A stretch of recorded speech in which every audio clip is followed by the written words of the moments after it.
월드 이브리핑입니다. 먼저 유럽연합입니다. 클라스 노트 유럽중앙은행 ECB 정책위원은 미국이 중국에 새로운 관세를 부과하면 중국이 유럽에서 더 낮은 가격의 상품을 판매할 가능성이 있다고 말했습니다. 네덜란드 중앙은행 총재인 노트 위원은 네덜란드 언론 인터뷰에서 이같이 주장했는데요. 그러면서 이미 철강 시장에서 그런 일이 일어나고 있다고 덧붙였습니다. 노트 위원은 최근 자신의 중국 방문을 언급하며 시진핑 국가주석이 중국은 미국에서 올 수 있는 모든 것에 대비하고 있다는 분명한 인상을 남겼다고 말했습니다.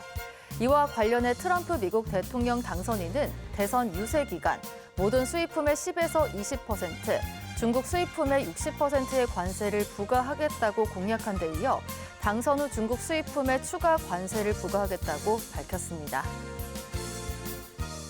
천연가스 가격 급등 소식입니다. 올겨울 미국의 한파가 예상되는 가운데 유럽에서도 천연가스의 공급 불안이 악재로 떠오르며 천연가스 가격이 장중 20% 넘게 급등했습니다. 뉴욕 상업거래소에 따르면 지난 30일 천연가스 선물 가격이 장중 24%까지 치솟으며 2년 만에 최고치를 기록했는데요. 우크라이나가 자국 영토를 통과하는 러시아산 천연가스의 유럽 공급을 중단하기로 하면서 수급 불안감이 확산되고 있습니다. 여기에 내년 1월 중 미 동부 지역을 중심으로 한파가 닥칠 것이란 예보가 천연가스 수요 증가 기대로 이어졌는데요.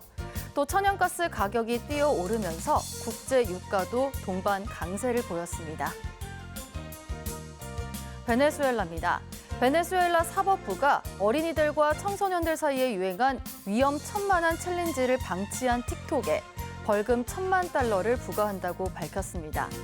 틱톡에서는 유독성 물질을 흡입하고 정신을 잃지 않는 모습을 담은 챌린지가 유행처럼 번지고 있는데요. 이 챌린지를 따라하던 베네수엘라 청소년 3명이 사망하고 수백 명의 미성년자가 중독 증세를 보이면서 병원 치료를 받았습니다. 베네수엘라 대법원은 틱톡이 이 챌린지를 방치했다며 벌금 $10,000,000를 부과했는데요. 또 틱톡이 국가통신위원회에 벌금을 내야 하며 이를 거부할 때 추가 제재를 할 수 있다고 경고했습니다.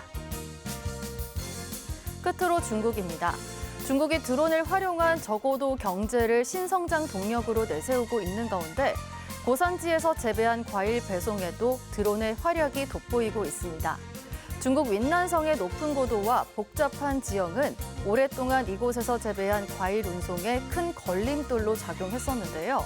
산을 오르내리는 운송 과정에서 손상되는 과일이 많아 손해를 봐야 했습니다. 하지만 이제 드론 세대로 바나나 약 24톤을 안전하게 운반할 수 있게 됐는데요.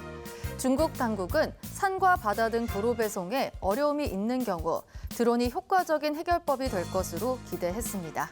지금까지 월드이 브리핑이었습니다.